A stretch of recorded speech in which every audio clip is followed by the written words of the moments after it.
Cinema flop అయితే డబ్బు తిరిగొచ్చే హీరోలు ఉంటారా? ఎవరో ఎక్కడో రజనీకాంత్ లాంటి ఒకరిద్దరు తప్ప సినీ ఫీల్డ్లో అలాంటి మంచి మనసులు అరుదు. అయితే మలయాళ స్టార్ మోహన్ లాల్ అలాంటి అరుదైన మనసున్న వారి లిస్టులో చేరాడు. ఇంతకీ ఏం జరిగింది? మోహన్ లాల్ ఏం చేశాడు? Let's watch the story.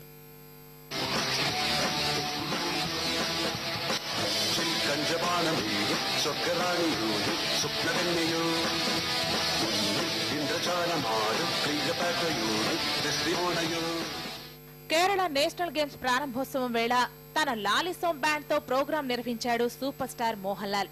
Basic గా స్టార్ నటుడి హోదా ఉండటంతో ఆయన బ్యాండ్ కు విపరీతమైన క్రేజ్ ఉంది. దాంతో చాలా ఎక్స్పెక్టేషన్స్ పెంచుకున్నారు ప్రేక్షకులు, అభిమానులు. తీరా ప్రోగ్రాం షురూ అయ్యాక ఫ్యాన్స్ నీరసపడిపోయారు. అనుకున్నంత గొప్పగా లేదంటూ కొందరు అక్కడే విమర్శించారు. ఇదేం తలనొప్పి బ్యాండ్ అంటూ మరికొందరు గట్టిగానే మాట్లాడారు. అంత పెద్ద జాతీయ క్రీడల ప్రారంభోత్సవంలో ఇంత పనికిమాలిన కచేరీ పెట్టాడేంటి మోహన్ అని అభిమానులు సైతం తిట్టిపోశారు. సోషల్ మీడియాలో లాలిసోం బ్యాండ్ పై విపరీతమైన విమర్శలొచ్చాయి. దాంతో super star Mohan Lal hurt అయ్యాడు. ప్రోగ్రాం కోసం తాను తీసుకున్న ₹1,06,00,000 కేరళ ప్రభుత్వానికి తిరిగి ఇచ్చేస్తున్నట్టు ప్రకటించాడు.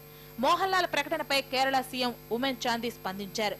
ప్రోగ్రాం ఎలా ఉన్నా కాంట్రాక్ట్ లో భాగంగానే తాము డబ్బులిచ్చామని, దాన్ని మళ్లీ తిరిగి తీసుకోబోమని స్పష్టం చేశారు. ఇదిలా నడుస్తుండగానే మలయాళ సినిమా పరిశ్రమ మోహన్ లాల్ కు మద్దతుగా నిలిచింది.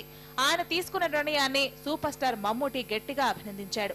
ఓ కార్యక్రమం నిర్వహించడానికి కళాకారులు ఎంతో కష్టపడతారని, ఒక్కోసారి ప్రేక్షకులకు అవి నచ్చకపోవచ్చన్నాడు మమ్ముటి.